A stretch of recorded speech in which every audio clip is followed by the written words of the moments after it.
Oh, she said she was. Yeah, that's right.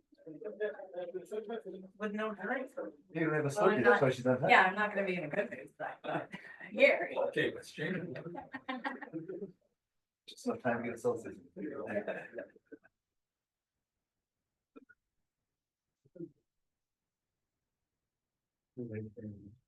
Just 6 o'clock. Oh.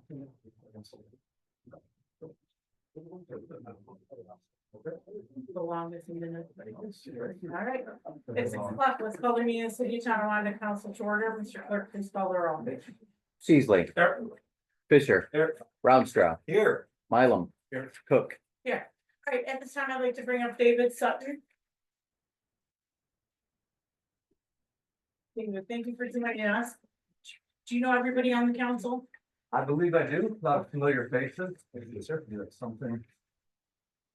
I would very much like to have an informal discussion about a new project that I have. I have had the opportunity of investigating 2 additional schools that have become available, and I think everybody at this table might know the 2 buildings.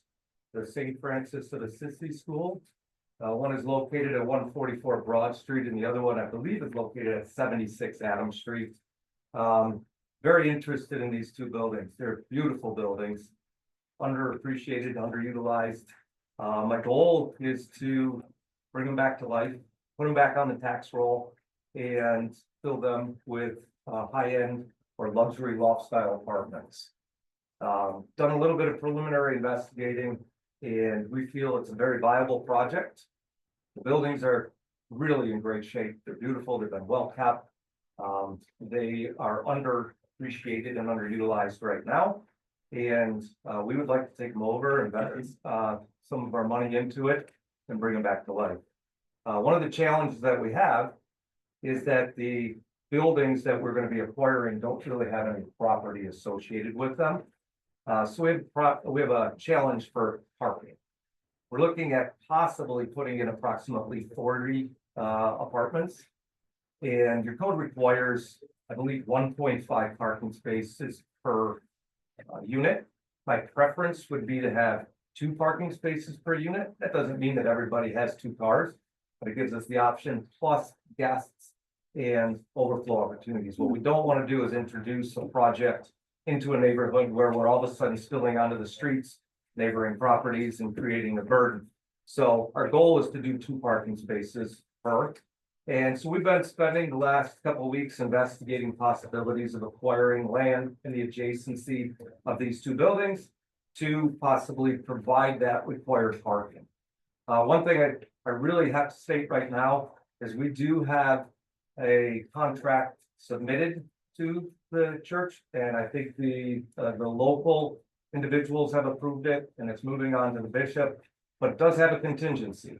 And the contingency involved is for us to get this parking somewhere adjacent to the building. I had the opportunity to have a conversation with the mayor, and I presented to him the potential project and also my dilemma, and indicated to him that in our research, we had found that maybe there was some parking available that was underutilized and owned by the city. What I would like to do is I'd like very much to have the city and this council consider the selling of this property, which would not only put that property on the tax roll, would also put the other 2 buildings on the tax roll, which they are not currently because of their religious classification, and make the project viable. I did take some time and read your downtown revitalization initiative, concept plan and everything. Obviously, this is the core of the city. This is where you're putting a lot of your attention and focusing it. We'd like to be a part of that. We would definitely see the opportunity. I think the neighborhood and the location for this is ideal for what we're proposing. It will not only bring some vibrancy to the streets, the neighborhood, but also support the businesses that are in local or close proximity. So we feel it's a win-win. I want to present, a request to at least consider or have a conversation about the acquiring of that property. And the sheet that I handed out, it is labeled, I think, as parking lot B. And like I said, I think everybody at the table knows the parking lot, and its address, I think, is 20 Adams Street, which is 100% vacant lot, 100% blacktop. What I would want to do is revitalize it, bring it to life, as well as maybe some green space into the parking lot and purpose it to support the two buildings that we're gonna renovate. So I have our assessor, Katie, have you had a Okay. chance to look at 20 Adam and what that parcel would be assessed at? Yeah, I have.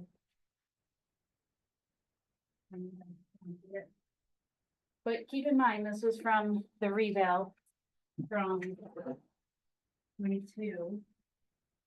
So 23 old.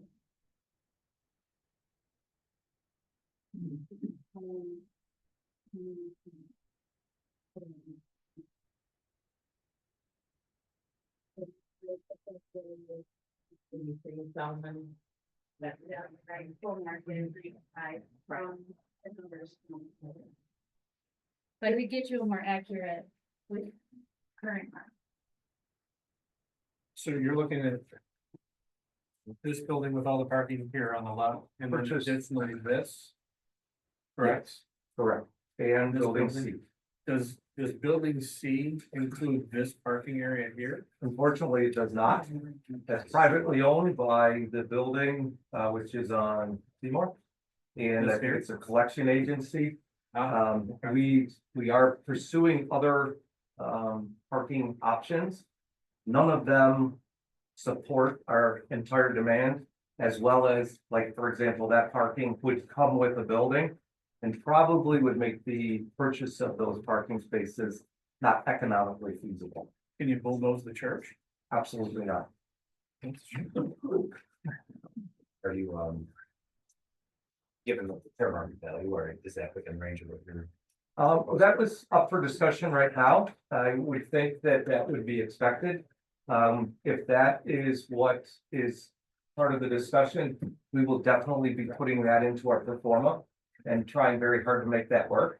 I think the assessed value is definitely a fair place to start. And I would think that we would do everything we could to meet that appraised value or assessed value rather. Yeah, we do have a direct sale process, Mhm. which would require us to publish it for 3 consecutive weeks. Understood. Did you submit a formal proposal in writing to the mayor? I did not. This was an attempt to come informally to present this to you. And to see if it was worth considering. And if it is, I will definitely go about through the correct procedures to do this. And I will also move forward on my due diligence process for the 2 buildings that we're looking to purchase from the diocese, I guess. Given their plans on the design of a parking lot, buildings that are still. We don't, what I can tell you is my initial walkthrough is based on some other school renovations that I've done. And are in the process of doing. We are gonna try very hard to keep the infrastructure. And I think, you know, it was a while back, I stood here and I said, what we try to do is take a standard classroom and convert it into a unit. By doing that, we have developed an anticipated 40 units for these 2 buildings. And once again, the great part about it is they're very unique in nature, lots of glass, high ceilings, they're gonna almost have a loft style feel. And it's gonna provide for an alternative living environment, which is just the demand for the apartments alone is needed in this area. But the alternative is a nice refreshing change, maybe for some young professionals that might otherwise be moving out of the city proper because of not having these type of opportunities available. They might end up going with the city of Buffalo, which they're more abundant. We want to keep them here, you know, and that would be our goal, is to really target a market that appreciates a unique style of housing and higher ceilings, loft style, and glass. So I don't have exact number or exact design, but doing the walkthrough in my initial preliminary research, I feel very confident that we can produce the product. My other question would be, obviously, there'd be opportunity for EDI, stuff like that, would we be looking for a pilot on the two, or with this as a marketing department, be going on to actual. So, yeah, but I think that's gonna come out in our further study. The diocese was pretty set on the dollar value that they had to get for the buildings. They had a couple of offers, one of which would have not put the building back on the tax roll. And ours, and we had to make an offer to make it palatable, as well as the purchase of additional parking. Anything we can do to make it economically feasible, we would like the opportunity to pursue. If we don't need to go for that money, then we would love to do it as market rate. But there are a lot of moving parts in this, so we may be coming back for some pilot incentive. Once again, even if that pilot incentive gets kicked in, it'll be producing a ton more tax money than what it is right now. Mhm. And then give it a couple of years and everybody wins. Anyone gonna make a motion? Property C, is there any parking there at all? There is no legal or legit parking. So it's zero. One of the things I can tell you is the property C that I have labeled has not been formally separated from the church, because the diocese is gonna keep the church.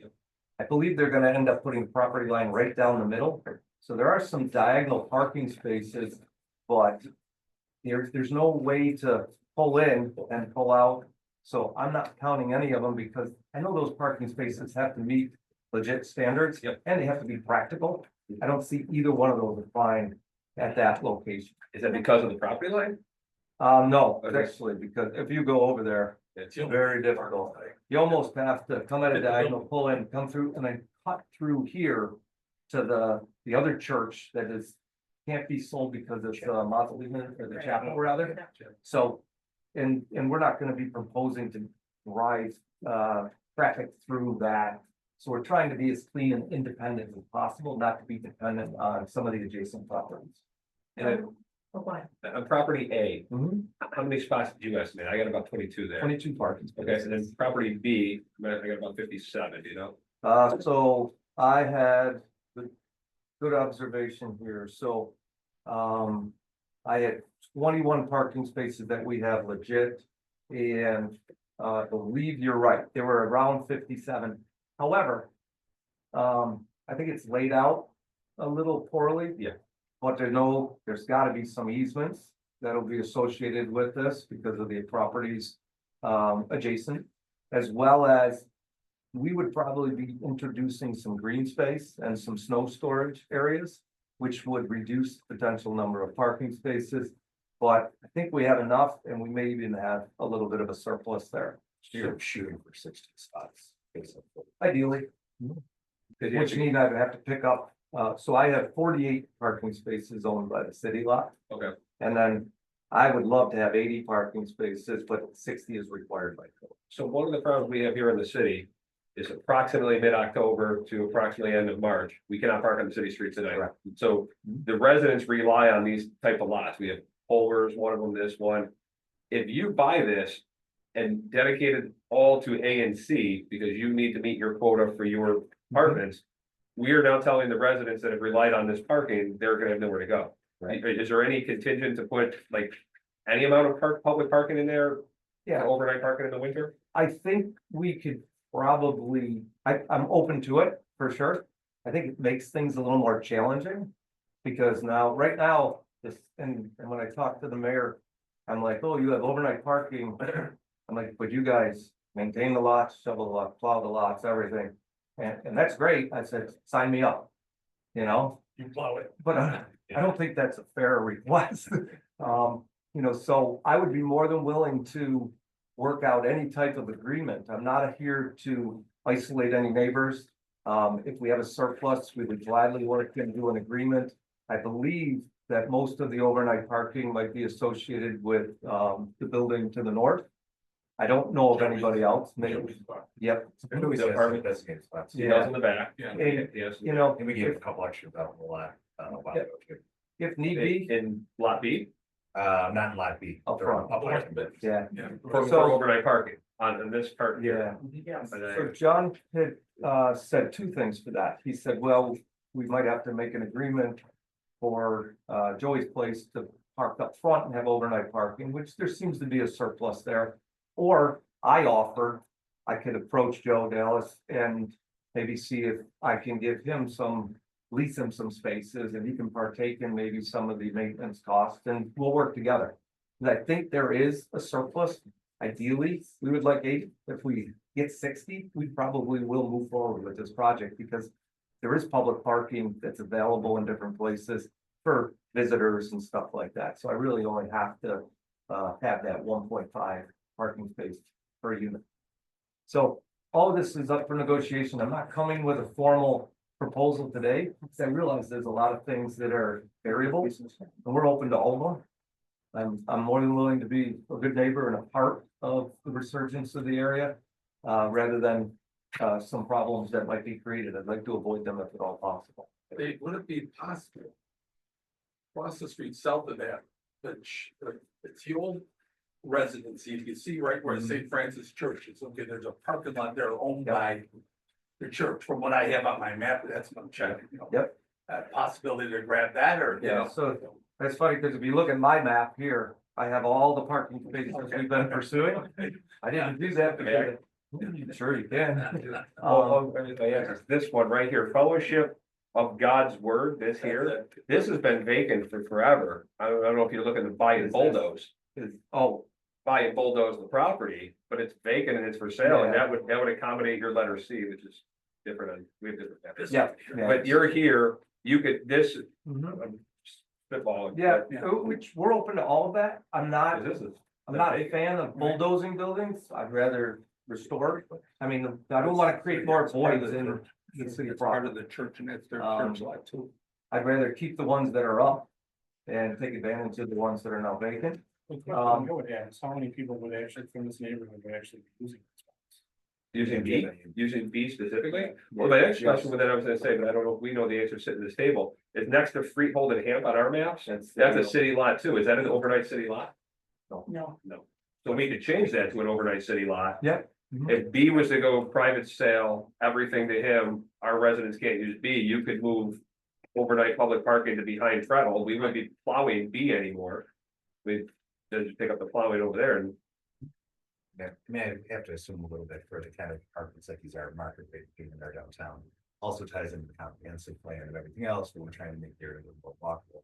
So there might be an attraction to people living downtown that may not have cars or need the. Thing like that, that's wishful thinking, I think. It is. For anybody to live downtown in the city, even the city of Buffalo, and not have a vehicle, just doesn't exist. We promote it, we try to encourage it. I would love it if people have a car, but they don't use it too much because of their proximity. But the fact of not having a car at all, Nice. I do not want to market an apartment with no parking spaces. It's a deal killer for me in terms of a business decision. we don't have a Wegmans. How are they gonna get to Wegmans? Yeah. Like I said, we don't have a Wegmans. So what is your time frame on this? So if you're saying that you have a bid already into A and C, Yeah, and you need a commitment from us, yeah, so we are, full disclosure, we have a contract that is going to the bishop for approval. When that bishop is approved, I have a 30-day due diligence. That's as long as they would give me. I asked for 6 months so that we could really do it right. They gave me 30 days. So we're gonna be moving rather quickly. If I can't get it figured out in 30 days, if I go back to them and says, guys, I need a little more time or I'm out, that's their decision to make. But I would like to really give it a good effort. how long have you been on the clock now? We're not officially on the clock. Okay, so yet. 30 days That's why hasn't I'm- started yet. Yeah, we're real close, but we're not officially on the clock. That's why I jumped the gun here as soon as possible. Off the top of your head, you recall the process on publishing, 3 consecutive weeks. 3 consecutive weeks, that's all we need there, and that's anybody comes out with any objections, we have to deal with that. Right. But all we need to do is publish it for 3 weeks. and we Correct. can request. Yeah, Correct. So, I would submit a proposal in writing to the mayor and the council, okay, just with your intent to purchase this. yeah, one thing I can say is, 30 days is coming and we have a high level of assurance. I have no problem taking a leap of faith and purchasing the property and letting the time frame continue. Truth be told, I do have some other obligations. And that is I gotta get phase 1 and a phase 2 environmental done. Primarily because I'm butting right up next to a dry cleaner. Which causes me some concerns from an environmental standpoint. So if I know I get the parking in theory figured out, now I rush to do that. There's a lot of moving parts here, but I still think it's very doable. And once again, that's on me to do that. I just want to buy a good, clean piece of property that I can finance. Just out of curiosity. Do you have to, or does the church have to separate the HVAC systems? From St. Clair to the church? I No, thought they were connected. That's what we heard. HVAC. Yes. On Broad Street, yeah. So what we would be doing with the HVAC system is abandoning any big boiler that they have. And we do individual units for each of the apartments. So in answer to your question, I guess the answer would be yes. And if there's something that we have to keep it going for the church to still exist or something, that's something that we'll have to work out with the diocese. Yeah. And I'm more than willing to do it. I mean, we're okay with that. But is the church, You're basically just cutting off service. yeah, is the church Yeah. still owned by the church? Yes, Okay, it is. Yeah. Sharon, The mayor met with Father Michael yesterday, okay, and they are in the process of making their whole team. oh, So the church. So they're well aware There's no of more than I do. the funnel and where things are at the school, so they are looking to make that independent. okay. And then sealing off the tunnel. Yeah, I mean, I think it's very obvious that the properties are going to be or need to be sold under the current situations. We know we're one of their options. We feel like they're our strongest. And I would hope to think in the presentation of the city that we would be the strongest option for the city. But we know there's options, and I don't take anything for granted. When you submit your proposal, Mhm. 4B, I'm assuming you're gonna submit the proposal, Mhm. are you going to either send in a picture? That's gonna show like your green space or how you're gonna decorate it or make it pretty? Or are you gonna describe it in writing, or is it kind of just like a verbal with open prayer that's not gonna look like this? the next 20 Yeah, years? yeah, I guess I could do a quick rendering if you don't hold it to me. I would assume it'd have to go through a planning board approval process. I don't want to, what we would probably be doing is closing off one of the curb cuts, this one right here. Maintaining two, maybe making this one a little bit smaller and then reevaluating. But I'm not gonna be able to completely design that until I find out the easements and the right of ways and everything that are associated, so I won't be able to give you a solid plan. So I could say in an agreement that I would be adding a 10% or a 5% landscape element to it.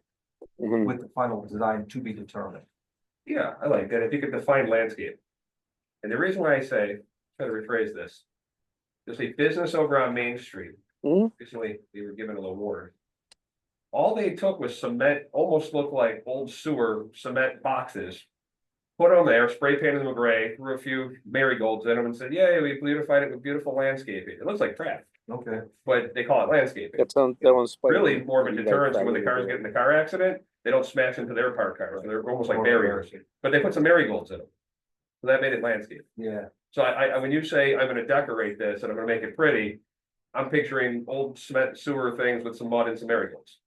But I don't wanna see that, yeah, I personally don't want to see that I either. can imagine, so, My thought was maybe a combination of some brick piers, some iron fencing and some landscaping in front to give a barrier between the sidewalk and the parking spaces or the asphalt. To me, that's not only a safety concern, but it's also an aesthetic. When you walk down the sidewalk, you don't feel like you're in the parking lot or the parking lot spilling on you. So once again, safety concern as well as an aesthetic. I'm picturing your building on Main Street, the brick building you have on Main Street in Williamsville, right? That type of parking, that type of aesthetic, Well, all our parking is in the back. Our building is up front. Yeah. it's the red brick building, right? No, and the new one that I built or my office? Your office is where the bottles is, right? That type of brick and the wrought iron type of look? Yeah. Right, and then the parking alongside the side, yeah. Yeah, we would do something along that lines, and once again, I could make it contingent to an approval of the planning board, so you have some type of approval to my design prior to my installation, so you don't end up with a marijuana. Absolutely. No problem. It only lasts like 3-4 months, and then just cement barrier. The apartments are gonna look as good as one on Main Street from across from south, what do you look south? It's, I hope the more I do this, the better I get, so they might I look thought they better. were gorgeous. The Is that great part about it is, I'm sorry. with Lloyd's? That's the building with Lloyd's? in it?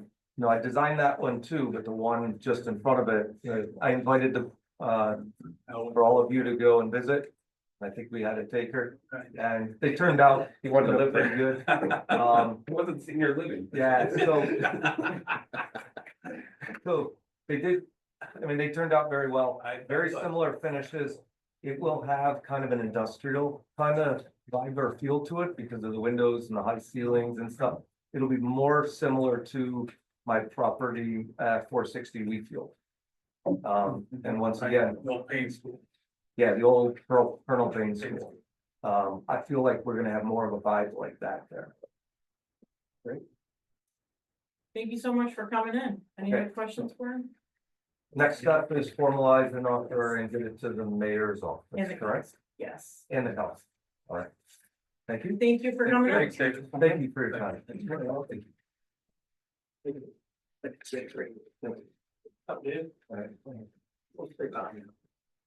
All right, let's go through the agenda.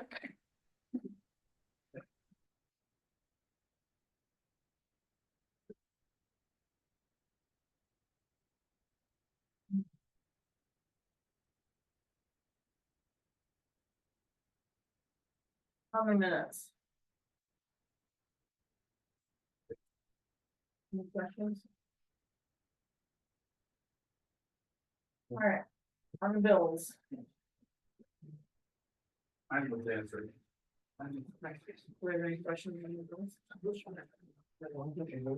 Who wants some?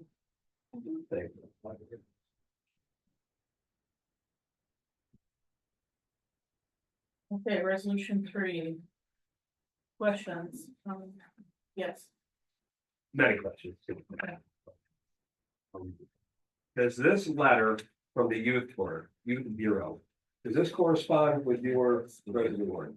What? It says youth bureau. Yeah, I know, but I don't see, we haven't found anything where it was officially changed to a youth bureau. Right. Well, just the, And then the youth bureau board, Sarah is here, so I will ask, make a request to the council if we can invite her, so we can have the discussion about this letter and number 3 at the same time.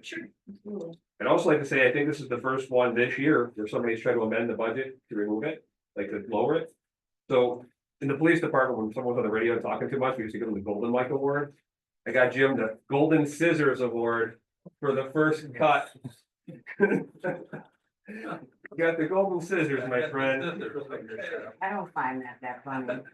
Well, that was my, I'm gonna begin with you if I may, because we have the letter to address. You did write an email. I don't know if you sent that to the city clerk, if you filed that email. Oh, to the I city just clerk. sent it to strictly the council members. Okay, so we, I didn't send it to the mayor did- or Sharon Stewart. I did forward it to the clerk so he could enter it. so it's on file, okay. Yep, it should say received. So I'm gonna try to surmise my entire takeaway for me out of that, just to begin. Absolutely. It basically says I'm done volunteering if you're done paying me. Yeah, Okay, that don't. So what I'm reading on that is, there's a number of reasons for that. but if you're getting a salary and then your reasoning was you use your salary to pay for things. While you're on this board bureau, however you'd like me to refer to it. Wouldn't it be simpler to just, as Jim's saying, remove the salary, take that money, put it into a budget line so the youth board can use it for the youth? And just like the cemetery committee or any other committee, you spend whatever you need to spend, it's gotta be vetted by the treasurer. You submit the receipts, they send you the reimbursement check, and Adam, we cut checks on a Thursday or something? Once a week? no, we just changed it. Oh, what do they do? Oh, Right now you're after doing the the new meeting, order? after every council. After the meetings. Right. So it seems to me that based on the email that you sent, that is the simpler way to go. Is you don't need to have 2 people draw a salary and then take that money and spend it on city function. It's just to have those people be volunteers and then have that budget line be to your disposal to buy things that you need. I understand where you're going with that, but here's my argument. No one is gonna do that paperwork for free at all. There are people here who can attest to that, who have previously done the job. Some of my secretaries here as well, who can attest to the amount of work that goes into it. But also, if you take into consideration, the people who were terminated from the rec department last year, that amount of money went back to the city. And as, Mr. Sheasley had attested to me, you guys don't plan on hiring, anybody for the rec department, because one of my arguments was, how are you going to replace what we do? You can't hire someone for $5,000, it's $5,000.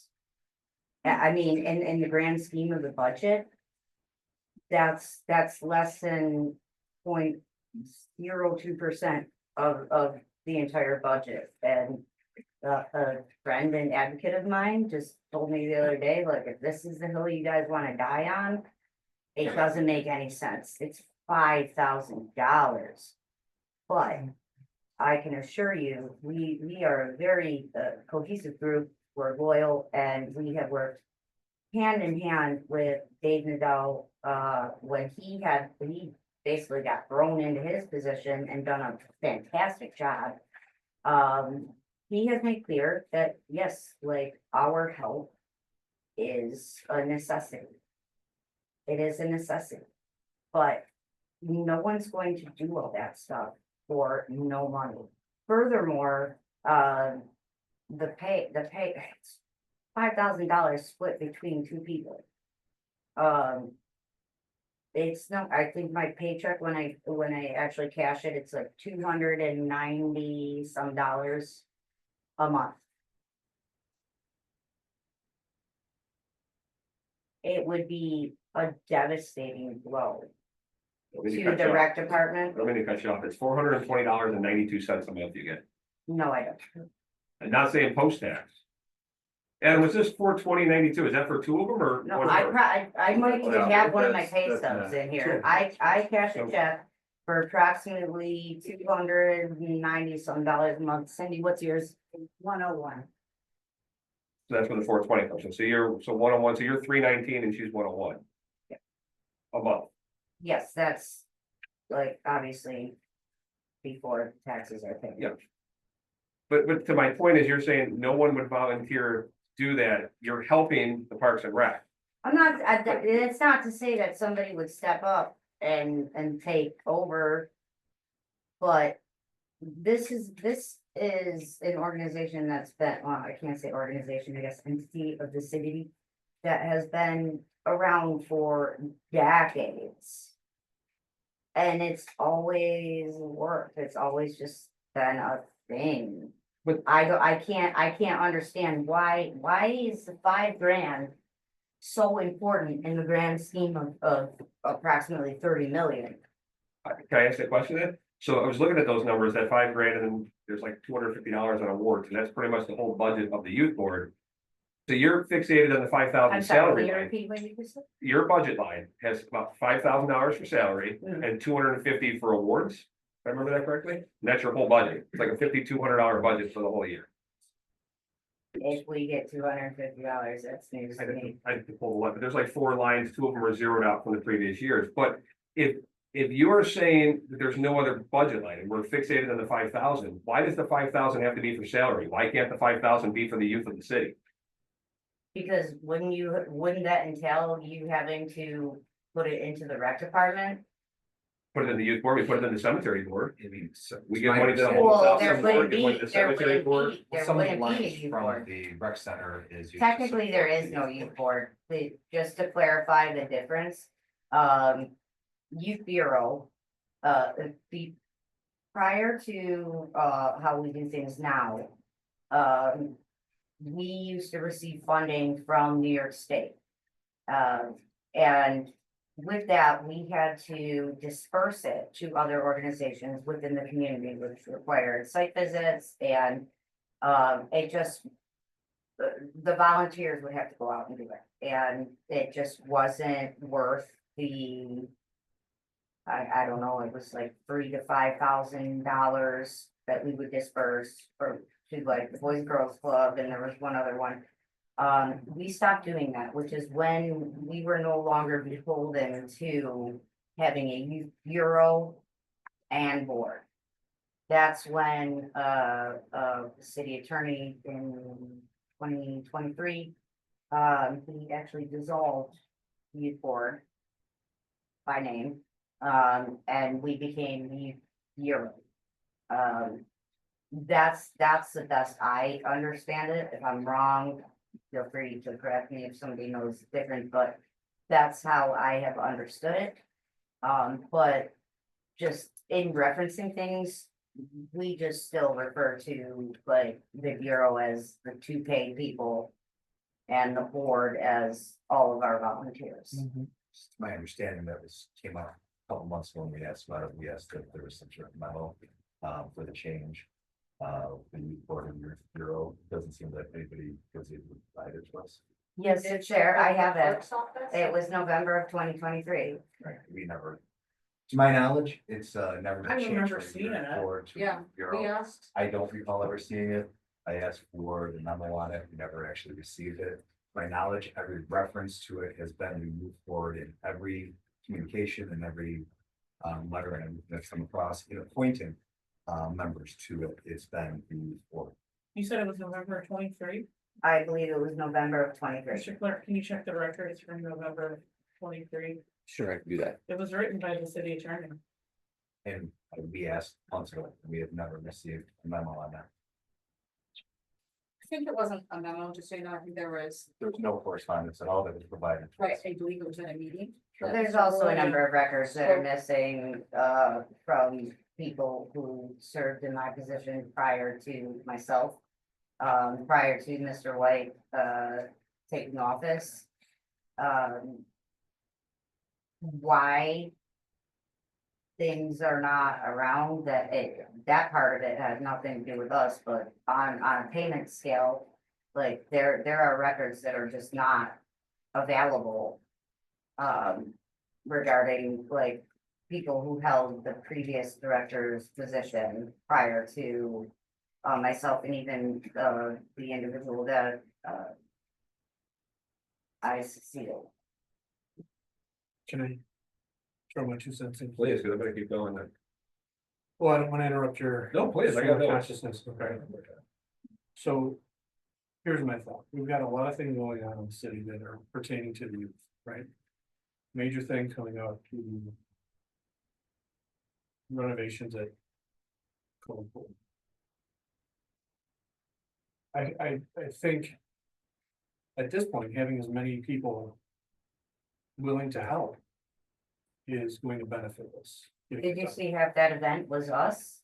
Well, I was We, there. within 3 days, we pulled together the entire other half of that event.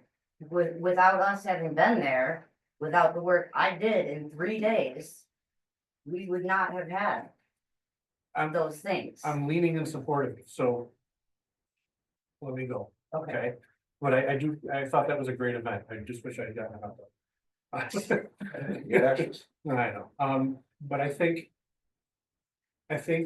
going this route right now is gonna sour a lot of people, especially potential. Let's say region-wide donors. Who may be looking at saving that pool. And that's just one issue. Another issue that I have with this. I like to like marinate on things, things come up as you think more about it. You took this position. Knowing that there was a paycheck. Correct?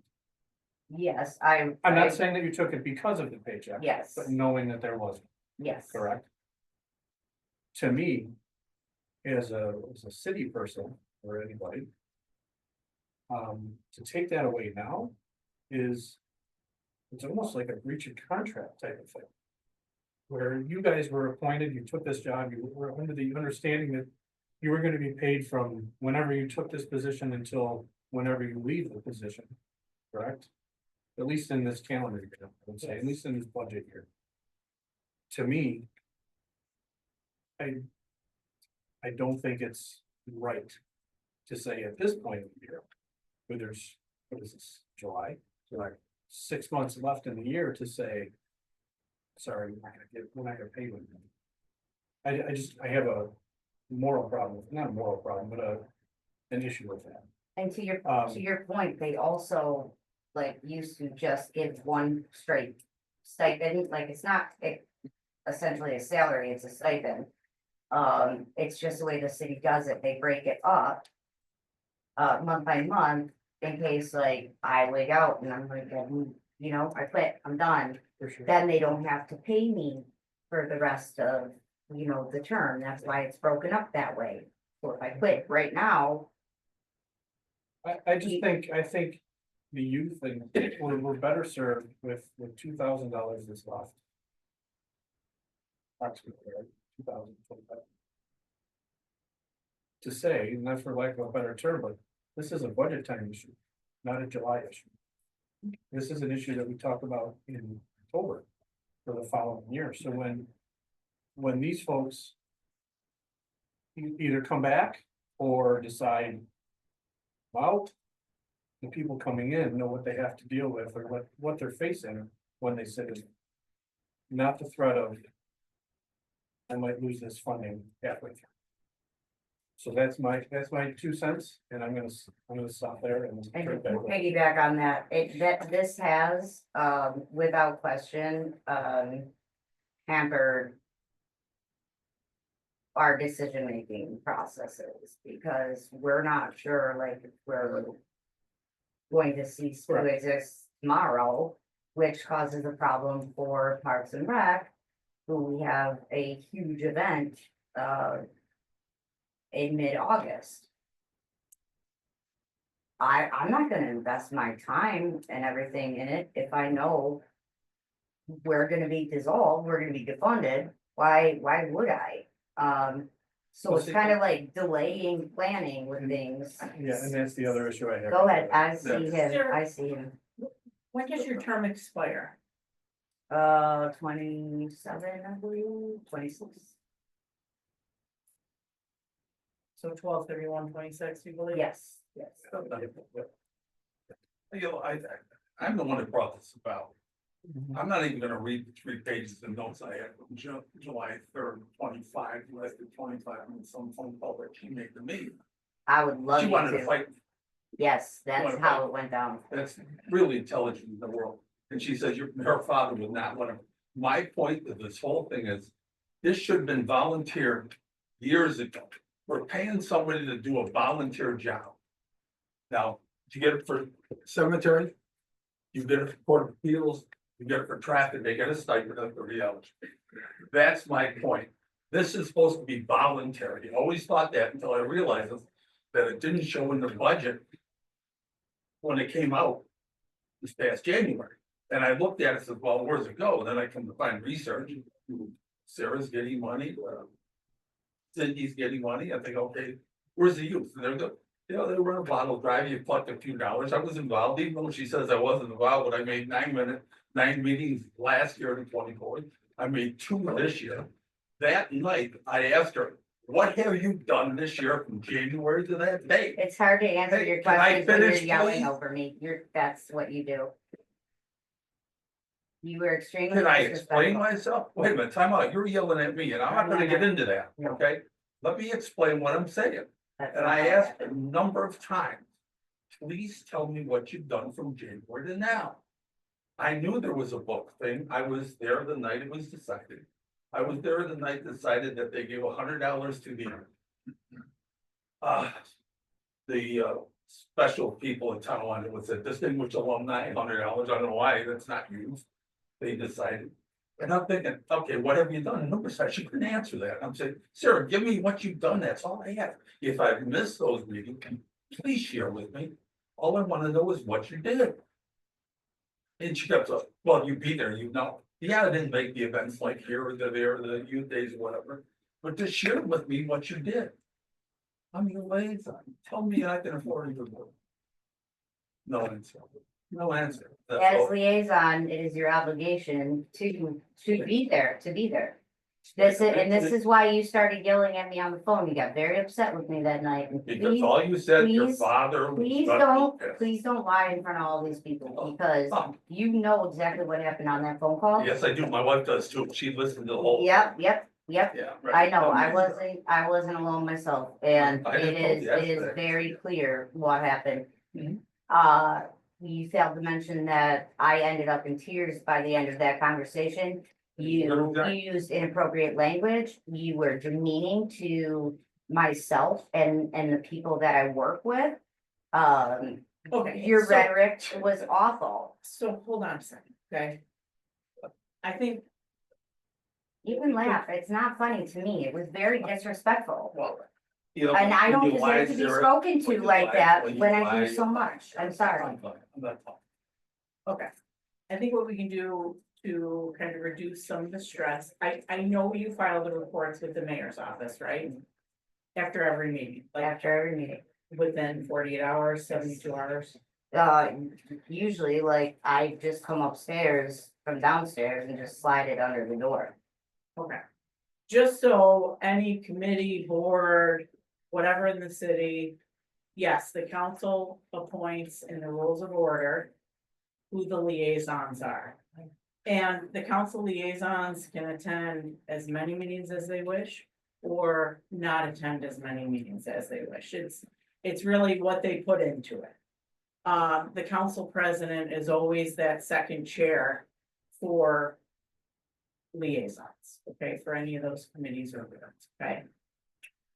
I think what we can do is, after every meeting, maybe you shoot the council an email and says the minutes have been filed. We can direct the clerk to go to the mayor's office, grab the minutes, because they're in a I binder, can right? easily add Or anybody email to the them. drive to be able to access like the minutes electronically right at that moment, or I could just email them. Whatever's easy, I think that's great, and then if you wanna send to the clerk can disseminate to the council, whatever is easiest. And then those minutes are entered as a correspondence on the agenda. Yeah, that would be great because that's what's been lacking big time. I know there were issues with the previous liaison, but she did share what happened at each meeting, which was great. And that's important to us, annual reports, any kind of report submitted. They're Yes. submitted for a reason. It's like with Board of Education, you got a committee, you go to it and you report back to the board and share that at the board meeting so everybody knows what's going on. That's the point of having liaisons or committee assignments. When that's not happening, of course, nobody knows what we're doing and it looks like we're doing nothing. Right, and I know you have very structured bylaws, which has been adopted. That spell out the minutes and the procedures. And you submitting an annual statement to the city. This is Cindy's, my secretary. This is hers, just from the last 2 years since she has taken over as secretary. The binder I have, I was not carrying it here. I'm sorry. It's like this big. It's huge. The records are all there. All there from well before I was even in charge. And are they stored on a cloud or a drive, you said? I believe the drive goes back to 2022. Yeah. When, I believe when Brad Boyle took over as secretary. Prior to that, there are records in that binder from before he took over as secretary.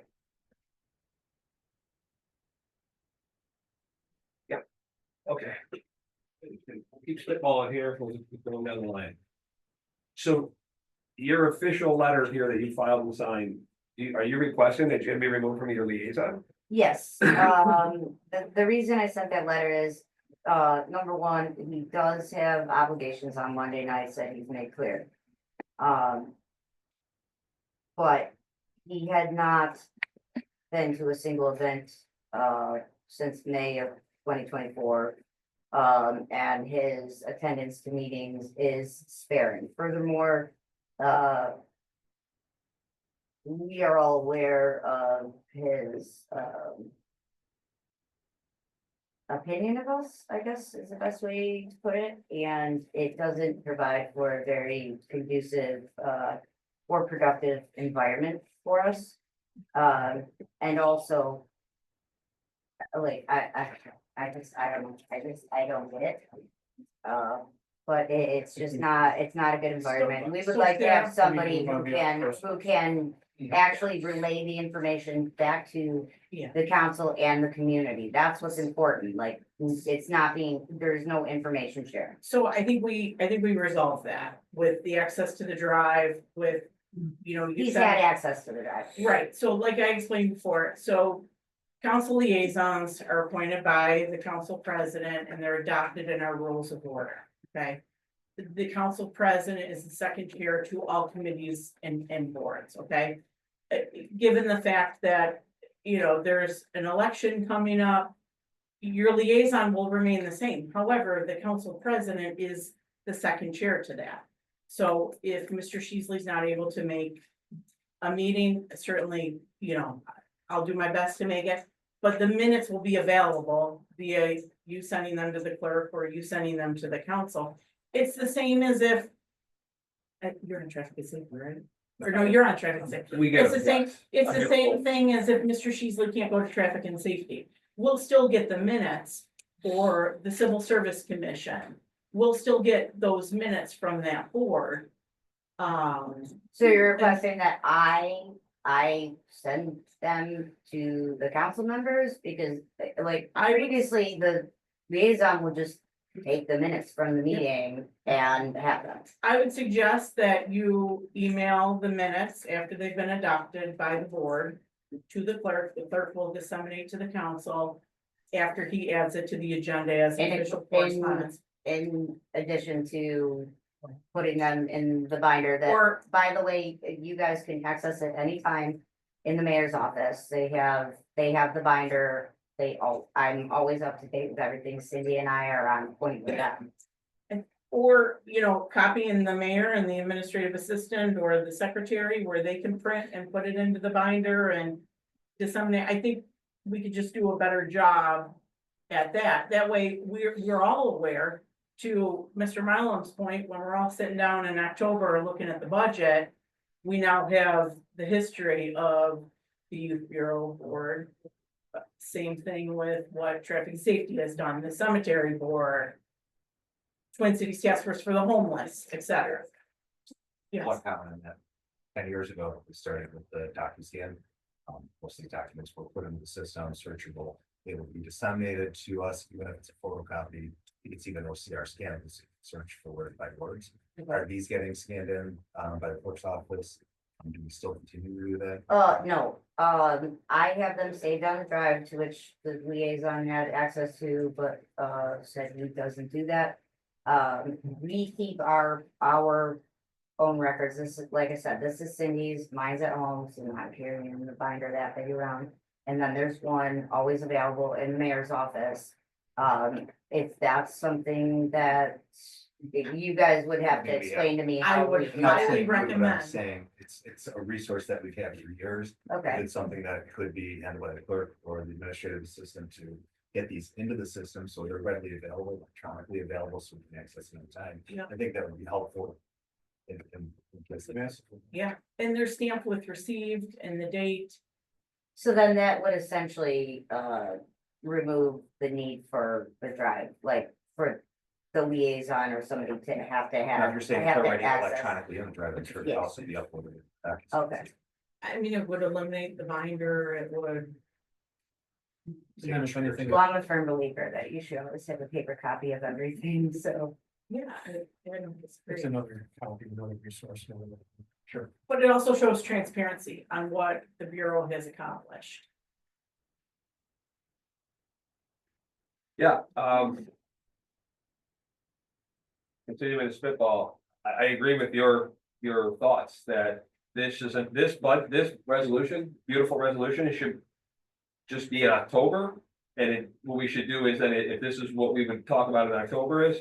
Move the $5,000 salary line to a 5,000, if we're gonna keep it at 5,000, reduce it or increase it to a $5,000 youth board line. Just like the cemetery has, just like homeless outreach has. The city cemetery, technically, the city cemetery is run by Parks and DPW, they mow it. The city cemetery are the helpers, and the $5,000 stipend is to do this, same thing with homeless outreach, it's a joint COT, NT thing. They're helpers, and then they get a $5,000 budget, they use it, they submit receipts. I agree with it, this should be the same way, there's no reason why it shouldn't be volunteers. Your term goes into next year. After November, there's, like you said, there's an election for liaisons and everything. So come October, we'll have the budget. We would be able to, if we choose to go that way, move that 5,000 from salary to spending. Codify that into the budget, right? And then come January 1, if you choose to resign because you don't want to volunteer anymore, you'll see that coming in October. It won't be tonight at a meeting. Until the end of the year. Yeah, you could go back, continue, yeah, the salary to the end of the year, then starting in January, that money would be directly to youth on receipts scrutinized by the city treasurer, like to your point that you're trying to do. With, is that, am I too far off? I know. No, That's where I'm living. yeah, I agree with you as well. I mean, I'm willing to table this, but not let it go away. I'd rather table it, have it voted. If I could speak to that point, I don't know what, I'm not familiar with how that works with their money, their $5,000. I don't know how much paperwork they have to do, what they have to do. I don't know what their jobs entail. But I gave you, all of you, a very detailed account of what Cindy and I do. And the amount of work that goes into it. No one is gonna, why would anybody volunteer to do all that work? It's like, the paperwork is just stupid. It's like, there's a That's what page. you're saying. You guys do a great job and a lot of volunteers. I was also liaison to the youth board. A couple terms ago, I worked with a different board. They've done a lot of work. They put out a lot of work on some of this money. What I am What saying though happens is there's behind a the scenes? I understand that, but I think there's also a distinction of what could be considered volunteer. You're talking about taking money out of that salary to pay for things, and that's not right. That should actually help funding for it. And I think that's the idea that we're moving towards funding. If you take a little bit of an issue with the fact that nobody's going to do this, I think that's derogatory to volunteers in our community that do things. There are people on the cemetery board, there's the COT Neighbors United, there's the Lions Club, there's the Kiwanis. I personally helped serve and make 400 hot dogs out of the pool. And was there to meet with you, to meet with COT Neighbors United doing crafts over there, the Kiwanis Club. And a lot of other people come together and do sorts of things. And frankly, I actually pay a fee to belong to the Kiwanis to do this volunteer work as well. So not only am I volunteering for it, I'm paying to be a part of this is what we made into it. So to say that people aren't going to do this, I think it's disingenuous to the people that do this kind of work. And I'm all for the volunteer work and getting people involved. Again, I'm not officially a part of a bunch of different clubs, but I do show up to help with cemetery work over the years, to help with park cleanups, to help with COT Neighbors United. I was there for their pop-up playground. This week I'm helping setting up. Well, I I would think there's a personally fair shake the amount of hand of the individual that does this for free. No, my I would point just also is, say that if we do move this way. Yeah. I'm sorry. No. Moving this way gives the Bureau or a seat at the table at budget. Right? And I'm talking about transparency. I don't have a dog in this. I'm done. Right? So whoever the next people are that come up here, they're gonna wanna sit down and say, this is what we spend it on. This is, and then like we've even said to the volunteer fire department, you need more? Here you go. This is why. Right? It's not just I need more because. So it's always, to me, in my view of it, is getting you a seat at the table during budget time to explain. Because we're held to our feet are held to the fire for why are you spending it? And, you know, I have to, I've never seen more kids at that pool than there were on Friday night. It was amazing. But I would kind of like to table this. That's just me. And move from there. That was my hope, was that you guys could at least table it and look So into it a little further. and that's where I'm in agreement with it. again, let's see, idea that we revisit, that's where I was getting to, I'm sorry. a long way, I apologize. To get to that point, by the time we get to the budget time to talk about it, and also give it enough time that if this is the route we're going, it gives enough opportunity to see what other volunteers would be willing to do this, who's out there that's interested, and request letters of intent or letters of interest into being part of it. Okay, If so, it's not gonna be continued. okay, so I heard a motion to table by Mr. Mellon, do I have a second? I'll Was second. that a motion? Second by Mr. Sheasley. Okay. Mr. Clerk, call the roll on table. Sheasley. Aye. Fisher. Aye. Rautenstrau. Aye. Mylum, Aye. Cook. Aye, declare resolution table. I very much thank you guys for your consideration in this matter. It's Thank you very for coming. important to me. Thank you for coming Thank in. you. Okay. Next, sidewalk replacement. Questions on this? No, as long as it's not the person that, this is not the people that did it last time. correct? No. Well. Jason. Jay, Jason, You're thinking of. No, it's not. I'm still waiting for the grass seed. This is not the same folks that did the sidewalks. No. No, it's a new company, the company that did the sidewalk for last kind of picked up, documents, they didn't end up submitting a bid. So this is a relatively new company, not just to us, to the area, but we did check references. They didn't have a lot of big jobs, they had one in the city of Buffalo that was fairly large, and the references that they put in, we checked, the feedback pretty good, so. Thank you. Yeah, no, thank you. Well, very good. Any other questions on that? Don't worry, where you have to. Oh, yeah, one last thing, just to remind everybody, I know you guys heard this 1.5 times, but. There will be a change order for this, because we want to max out the grant amount of money. So, we will identify additional sidewalk that we can now add, now that we have a set bid price.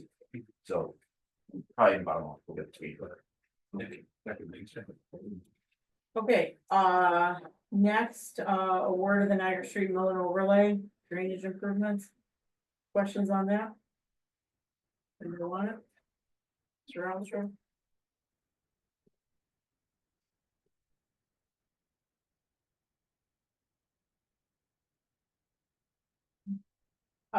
Then next is the resolution for the additional structural design, asbestos and monitoring and construction phase services for the police department site entrance repair. Questions on this?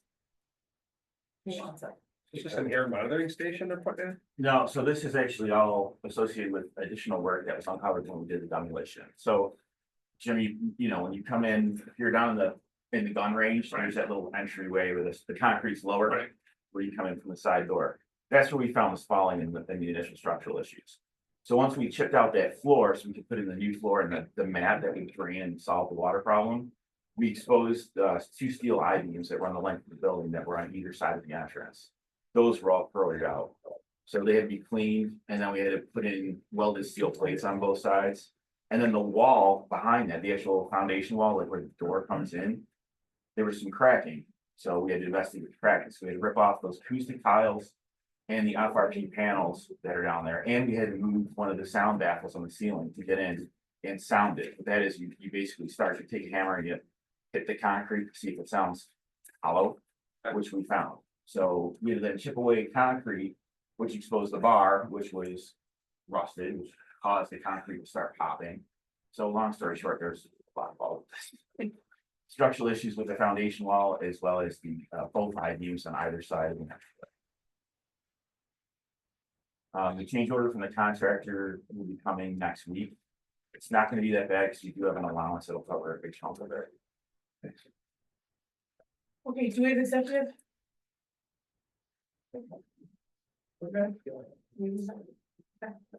Is there a sponsor for resolution 6? Oh, Robert Stroud. Do we have a quick around the room? I have a bunch of traffic, but I'll meet with the mayor about it. Okay. It's a design at Niagara. Niagara, Young and Main Street, I don't know if you're familiar with it, it's got one lane going into the eastbound, going into NT, then you gotta move over the stripes. You go right, to try to get that back where you have turning lanes instead of the way it's designed. Because people are shooting up those stripes where they should be. Same thing with Delaware at Broad and Young, they want traffic safety. To try to get coming southbound from on Delaware at Broad. To take that inside lane, mandatory right and straight to go down southbound on Delaware. You know how that because that person shoots out, the next thing you know, so that all comes from traffic safety.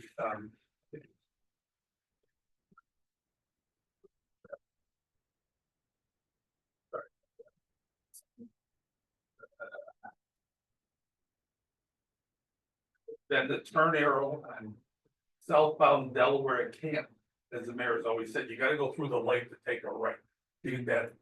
Because the turn is beyond, that no turning on the red there.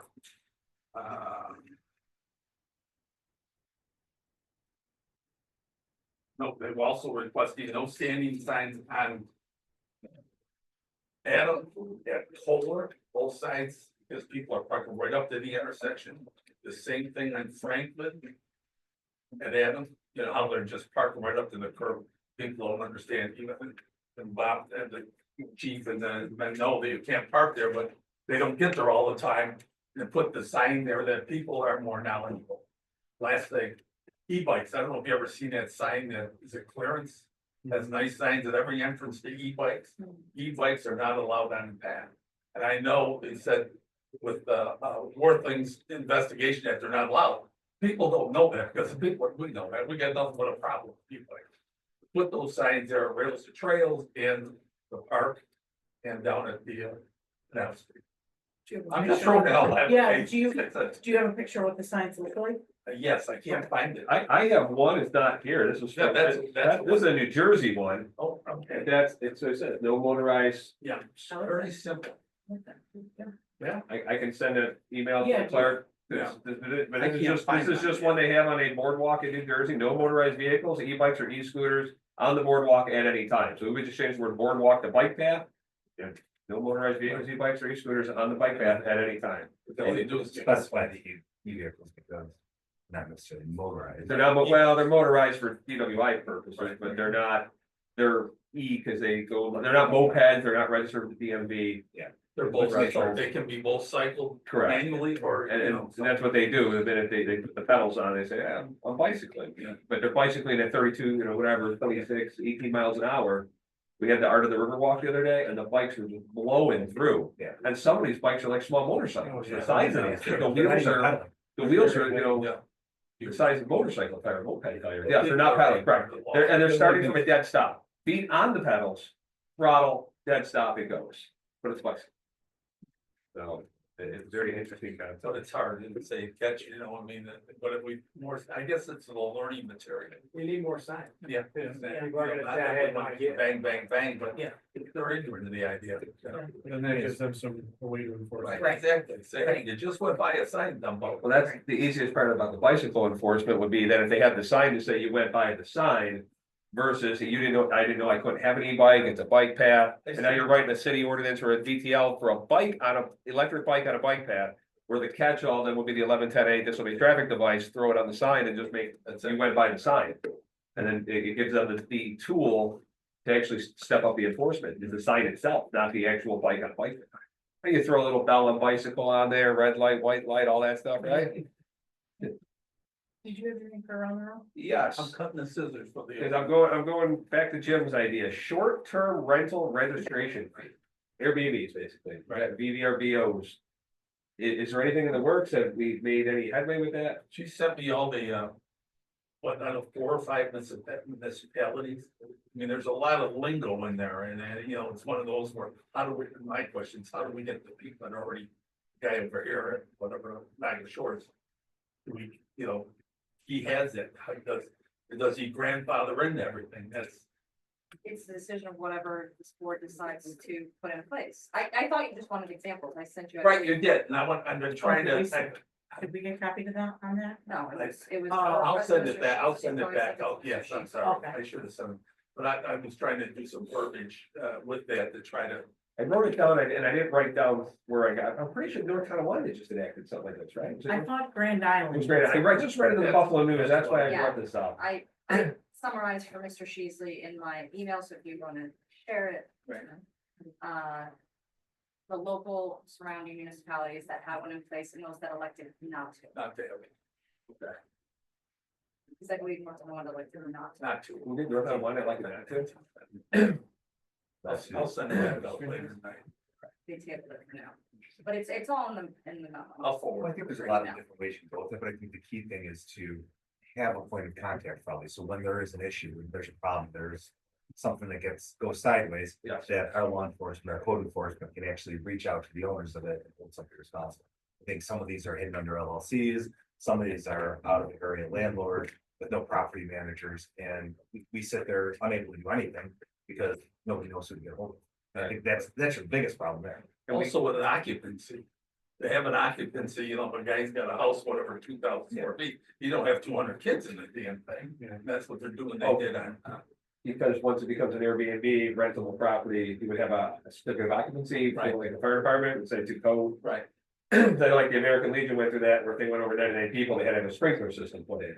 And so their certificate of occupancy says 99. Whereas you're saying you could rent the house out and put 82 people in there and there's no ordinance on this? just like, it was on, Minerva. And it was just packed with kids. Inside I think Chief can, it was just jam packed and it's only a apartment, right? Mark? And they're inside the structure, ball, that, It was packed, I guess, my understanding, that's. Yeah, we have getting called there. I think it was, I think it was like, you're being loud, disruptive and fighting and.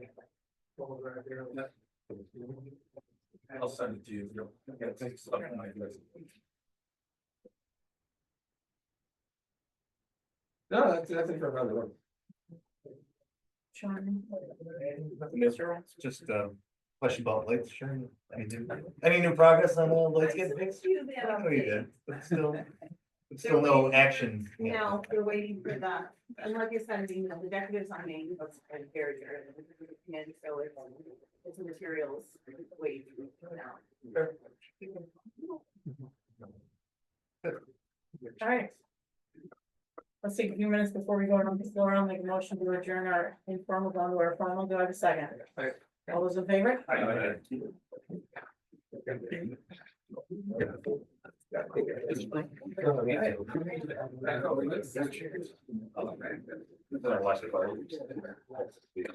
That Airbnb was on New Year's, Long Nervous Street next to Carl Becerra's house. Yes, but I know I've been into another municipality and just did something with the registration. I have an email, and I think I put it in an email everybody from, George Santiago. Austin's, Thank you, friends. You're skipping Liz. how's it going? Good, good. We're so good. Let's call the meeting of the City of Tonawanda Council to order at 7:19 PM. Mr. Clerk, please follow the roll. Cheesley, Here. Fisher, Here. Rautenstrau, Here.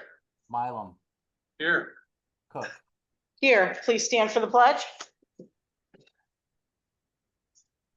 Pledge allegiance to the flag. United States of America.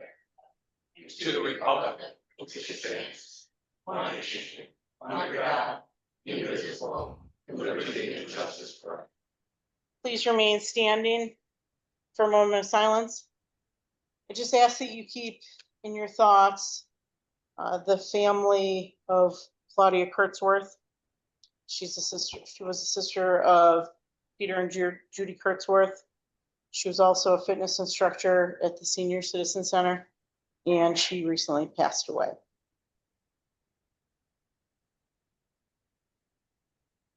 All right, thank you. You may be seated.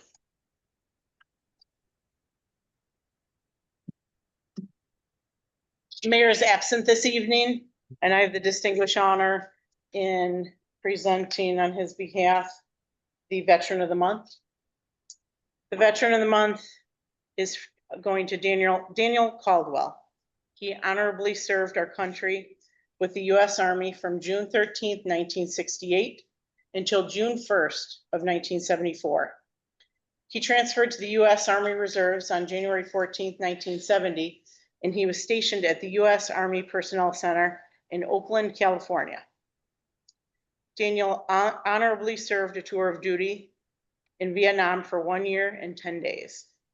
During his time of service, he received the following: National Defense Service Medal, the Vietnam Campaign Medal, the Vietnam Service Medal, the Good Conduct Medal, and the Army Commendation Medal. Thank you, Daniel, for your honorable service to our country and your commitment to the preservation of freedom of all peoples. If you'll stand and come forward.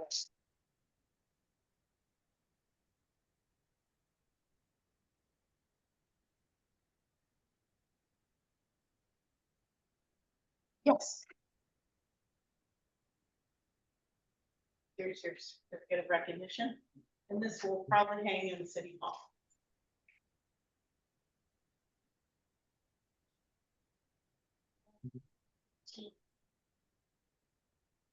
One, two.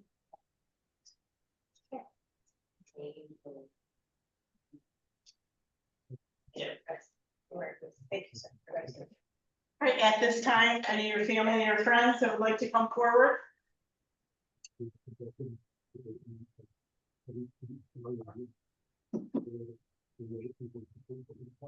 Okay.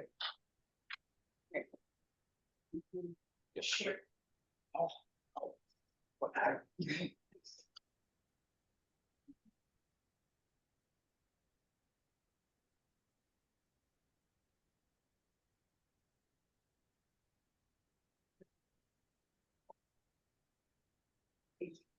Thank you very much.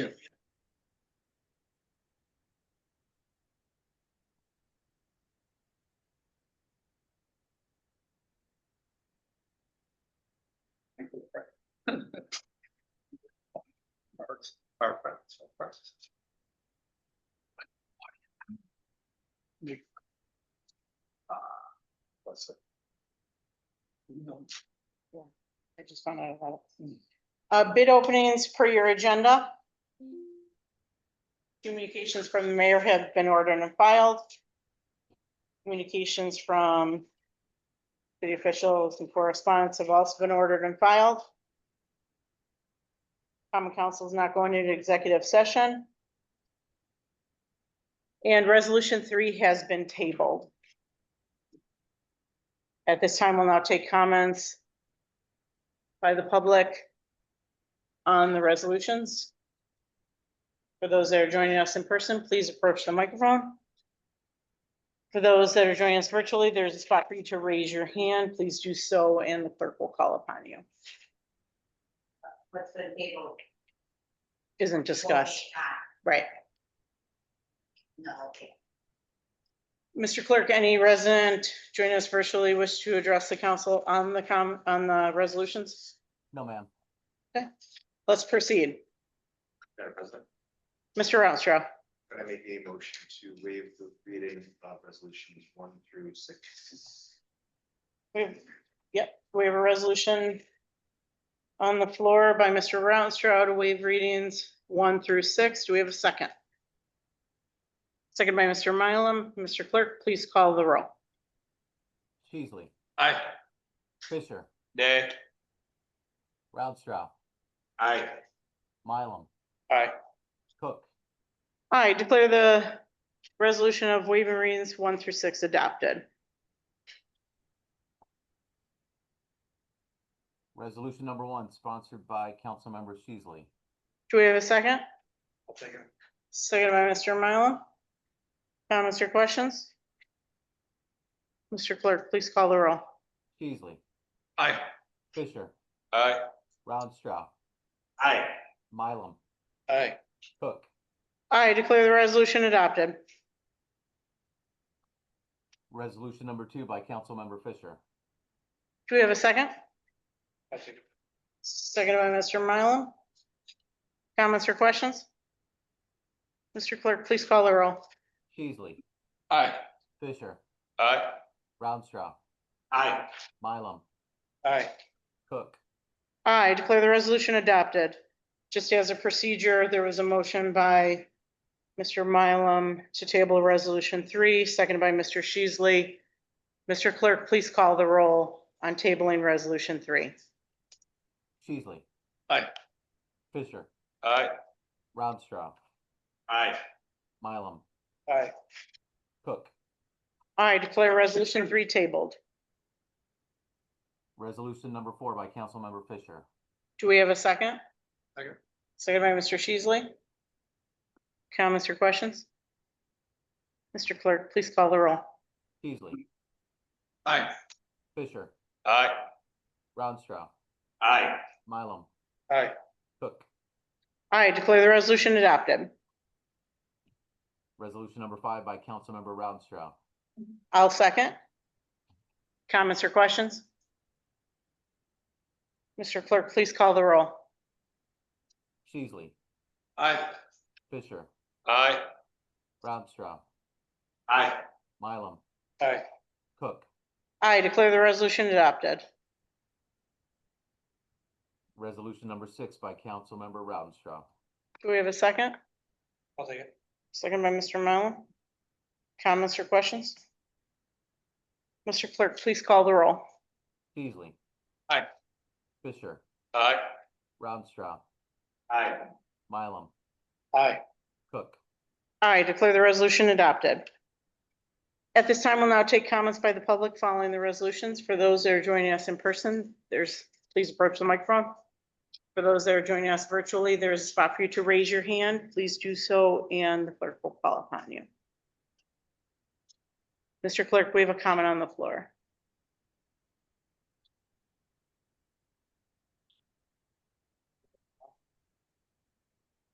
Sarah Muslin, 520 Main Street, Tonawanda.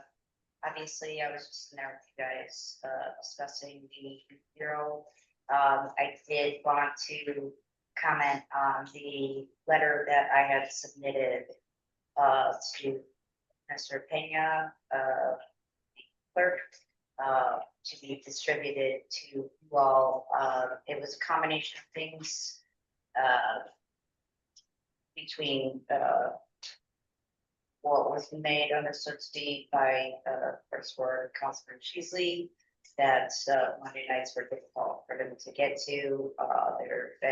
And furthermore, he has not been able to attend events and ultimately unable to share with the council and the community exactly what we do. But I do have to say that that phone call, I'm sorry, I respectfully disagree. You both know that that is not how that conversation went. You were demeaning and outright rude, and your language is often inappropriate, and it's just something that the council needs to be aware of.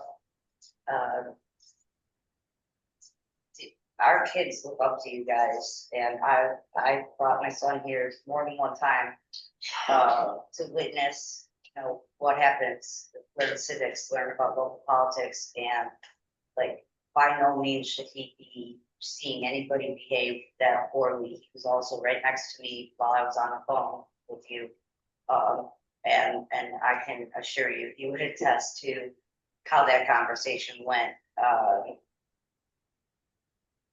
Being cursed at, the way, just calling me young lady.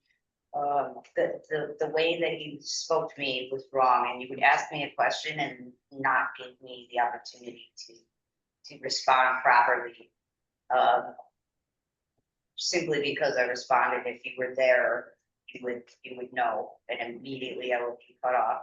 I certainly don't want to continue any kind of ill will or have any kind of issues, but my only goal is to work with the city for the good of the kids.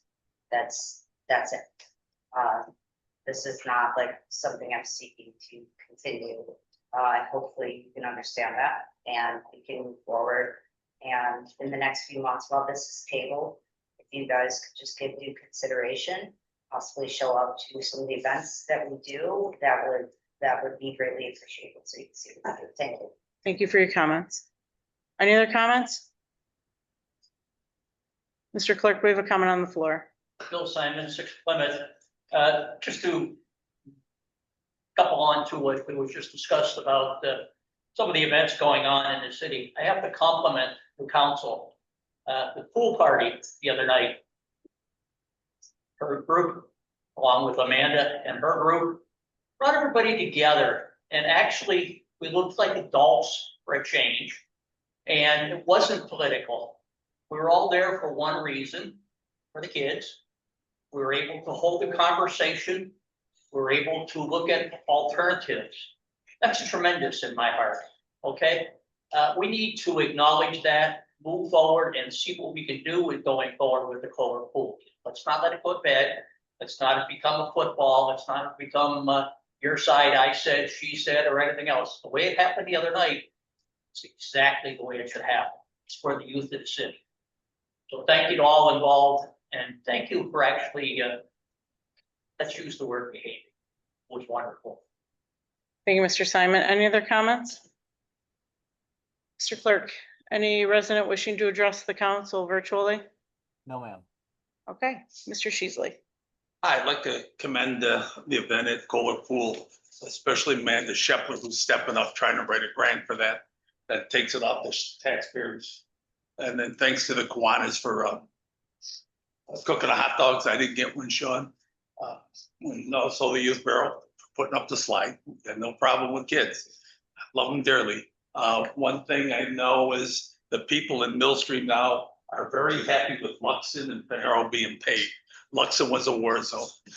And the only other comment I have is that there's two sides to a story. That's all I can tell you. MSNBC was unavailable earlier. So I'm good. I'm good. Thank you, Mr. Sheasley. Mr. Fisher. For the Chris Fisher Gives Back this week, I went to $50 to the senior center to buy the hot dogs for their senior center picnic. Looking forward to that senior center picnic next week. I'd also too like to acknowledge Amanda Shepler and the hard work that everyone did for the pool. I wasn't able to make it, but big supporter of it. And I sent her a letter. So anything she needs, she knows she can reach out to us, and we have access to the state and federal different political figures we can get a hold of. Congratulations to my neighbors, Brenda and Blake, 48 years of marriage, 2 years away from the golden anniversary, and gold is very expensive, so start saving. Canal Fest, I attended. I went to the Lumberjack show on Sunday. I thought that was a nice change. That being said, there is conversation to be had about what worked, what didn't work. If it was the city that caused a decline in population, if it was the cost of the food and the stuff that the vendors were having. Just to touch on that, just a hair. Some of these vendors, they get paid minimum wage in the state. They go down to Alabama and they start driving north, and they're holding festivals in Georgia and then Virginia. They're paying the minimum wage. They cross into New York, and then the minimum wage goes up to $15, $16 an hour. The carnies are on that pay scale, and that's why blooming onions are $20. So it's goes by where they're paying the cost of living. But I do want to have a conversation with residents in the area. I am going to be reaching out to residents in the second ward. I encourage the rest of the wards to do that, to get feedback from your residents, from your businesses, see what they think. I've already had one person tell me we should go back to an 8-day.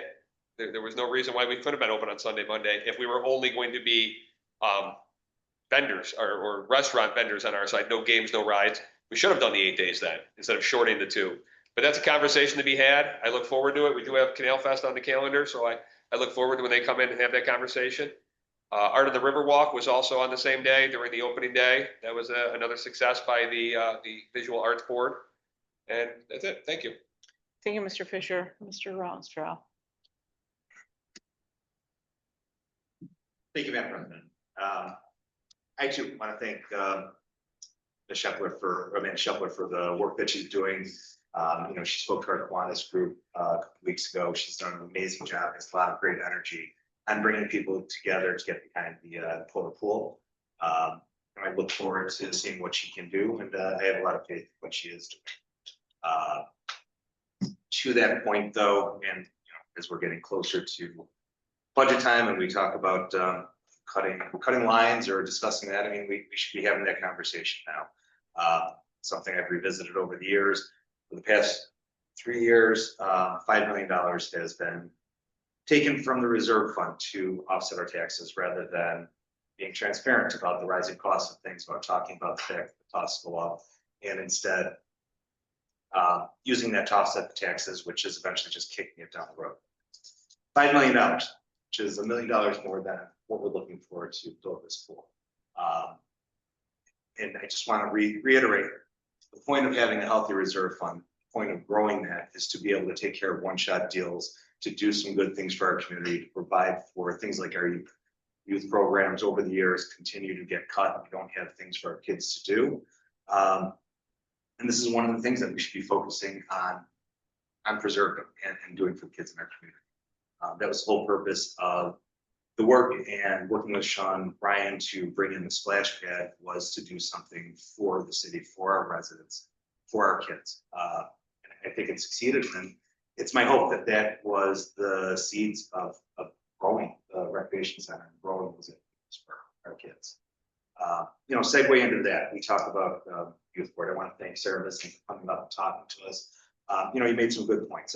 Again, I've been liaison to the youth board. I've been involved with it over the years, and they do some good. And there's been years where they haven't done much, and it's always a big controversial about who's on it, who's been appointed to what.